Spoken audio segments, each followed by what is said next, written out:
বা আমি এখানে কিছু করব, এখানে যদি কিছু করে দিতে পারি সেটা আপনারাই ভোগ করবেন।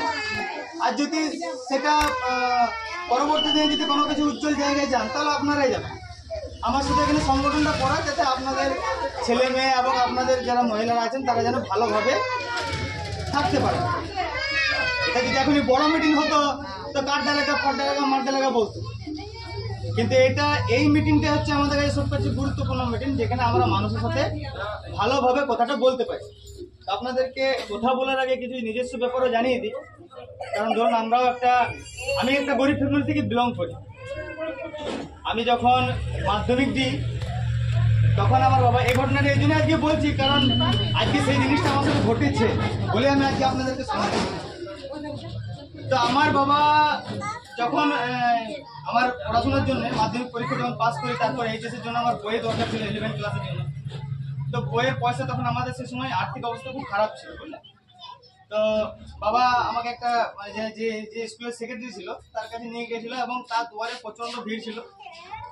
তো বাবা একবার এর কাছে যাচ্ছে, একবার ওর কাছে যাচ্ছে, একবার এর কাছে দৌড়ছে, 14 জায়গায় দৌড়ে বেড়াচ্ছে, কিন্তু আমার বাবা আমার বইয়ের জন্য কিন্তু টাকা আদায় করতে পারে না, বা আমার বাবাকে কোনো রকমের বইও দেয়নি। তো সেই সময় আমার বাবা একটা জিনিস আমাকে বলল, শুভঙ্কর ভাই, শুভঙ্কর দেখ একটা জিনিস এখান থেকে শিখ, যে আজ আমি শিক্ষিত নাই বলে আমি কোনো রকমের কিছু আদায় করতে পারছি। আর যদি শিক্ষিত থাকতাম তাহলে আজ মনে হয় এই দৌড়াঝাপটা আমার করতে হতো। তখন থেকে আমি একটা শপথ নিয়ে নিয়েছিলাম যে আজকে যাই হোক, যেমন করে হোক, নিজেকে এমন ভাবে তৈরি করব যেন আমাকে বা আমার যে পরিবেশের মানুষগুলো আছে সেগুলোকে যেমন এই জিনিসটা না করতে হয়। বিশেষ করুন ওই স্কুলের সেক্রেটারি আজকে আমার দুয়ারে 10 দিন ধরে চক্কর কাটছে, আমাকে দেখাচ্ছে যে শুভঙ্কর কাছে পারমিশন নেবো। কারণ আজকে যে সেক্রেটারি চেঞ্জ হওয়ার কথাবার্তা চলছে স্কুলে, এখন ওখানে চাওয়া হচ্ছে যে আমাদের শিডিউল সম্প্রদায়ের মানুষ যেন স্কুলের সেক্রেটারিটা হয়, কারণ সে একমাত্র পারবে যে আমাদের স্কুলের পরিচালনাটা ভালো মতন করতে পারবে। কারণ এটাই যে আমাদের যে ছেলে মেয়েরা আছে তাদের শিক্ষা অ্যাকচুয়াল স্কুলে হয়, কারণ আমরা সঠিক মতন টিউশন টিচার মাস্টার বা অন্য কিছু আমরা দিতে পারি না। তা আজ কিন্তু সেখানে অদল বদল করার একটা খেলা কিন্তু চলছে আমার গ্রামে। তো আজ সে 10 দিন ধরে আমাকে দেখার চেষ্টা করছে এবং আমার সাথে মিটিং করার চেষ্টা করছে, কিন্তু সময় পাচ্ছে না। কারণ যেহেতু আমি বাইরে থাকি, ধরুন এই আপনাদের এই আসানসোল কোর্ট আসা যাওয়া আমার এনি টাইম আছে, বা বাইরে রয়েছি। তো আজকে সে আমার বাড়ি থেকে ফিরে যাচ্ছে, আমার একটা বাবা একটা কথা বললো যে আমার একটা জিনিস ভালো লাগছে, যে যার দুয়ারে আমি দাঁড়িয়েছিলাম সে আজ আমার দুয়ারে দাঁড়াচ্ছে। তাহলে নিশ্চয়ই সেই যোগ্যতাটা হতে পেরেছি। আমার কাছে না পলিটিক্যাল পাওয়ার আছে, না আমি কিছু আছে। আমার কাছে কোনো পলিটিক্যাল পাওয়ার নেই যে আমি বলবো যে আজকে একটা লিখে দেবো, যে আমি আজকে চেঞ্জ করে দেবো, সেসব নেই। কিন্তু আমাকে আনটাচেবল একটা পাওয়ার আছে, যেটা আমি আমার শিক্ষাগত দিক থেকে আমি অর্জন করতে পেরেছি। আজকে আমরা মানুষের কাছে সুযোগ সুবিধা নিতে জানি না, কিন্তু অনেক মানুষ আমাদের সুযোগ সুবিধাটা নিয়ে নেয়। এগুলো বলার একটা কারণ হচ্ছে যে এই পরশু দিনে একটা ব্যাপার হলো যে একটা গয়লাদের ছেলের একটা ব্রাহ্মণদের ছেলের মতন একটা লড়াই হলো, মারামারি হয়েছিল। সে মারামারি হওয়ার ফলে সেখান থেকে দোকানদার পুলিশ ফাঁড়িকে ফোন করে এবং পুলিশ তাকে ওখানে নিয়ে চলে যায়। তারপর সে যে গয়লা ছেলেটা ছিল সে একটা পলিটিক্যাল টাচে ছিল, তাকে রাতের মধ্যে কিন্তু পলিটিক্যাল লিডারে বের করে নিচ্ছে। এবার বলুন ওই চ্যাটার্জি কোন দিকে দৌড়েছে? সে তো পড়তে থাকে। এবার তার কাছে তার কোনো উপায় নেই। একটা উপায় থাকে পলিটিক্যাল লিডার যারা আমাদেরকে রক্ষা করতে পারে, কিন্তু সে একজনকে বের করে পালাইছে আর আরেকজনকে আমার হাত দিল না। তাহলে সেই ছেলেটা আবার কি করবে? সেই ছেলেটা তো শিক্ষিত, মানে যেহেতু এডুকেশন করছে।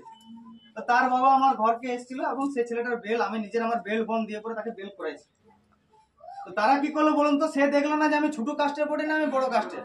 আমার যোগ্যতাটাকে সে সঠিক মতন কাজে লাগাই নিজের ছেলেকে বাঁচাই নিল। এই যে জিনিসগুলো বলছি এগুলোর মানে আপনাদেরকে একটাই বোঝানো হচ্ছে যে নিজের ছেলেগুলোকে উজ্জ্বল ভবিষ্যৎটা তৈরি করো। সে যদি একটি শিক্ষাগত জায়গায় হয় তাহলে সে অনেক পাওয়ারফুল এবং অনেক ডেভেলপ করবে নিজেদের জায়গার জন্য। আজ আপনাদের এখানে মাথা নাই বলে অন্য মাথাকে আপনারা মাথা বানায় বসে রেখেছেন। আমি এই গ্রামে আসার আগে ভিজিটিং করেছি, আমি জানি এখানকার ব্যাপার কি আছে। আজ মাথা বাউরিদের নাই বলেই বাউরিদের ওপর নাচার মতন মাথা অনেক আছে। আপনাকে 10 টাকা দিবে, সে কিন্তু 100 টাকা ভরবে। এটা যদি বলতে যেতে সবাই গায়ে লেগে যাবে, কিন্তু এটাই বাস্তব কথা। আপনি 10 টাকার জন্য দৌড়বেন আর আপনার কাছ থেকে 100 টাকা আদায় করে দেখাবার মতন ক্ষমতাটাও করে নেবে। কাদের পাওয়ার? উইদাউট বাউরিদের পাওয়ার। একটা যদি কোল্ড মাফিয়া তৈরি হয় সেও বাউরিদের পাওয়ারই হয়। একটা যদি জমি মাফিয়া তৈরি হয় তো সেও কিন্তু বাউরিদের পাওয়ারই হয়।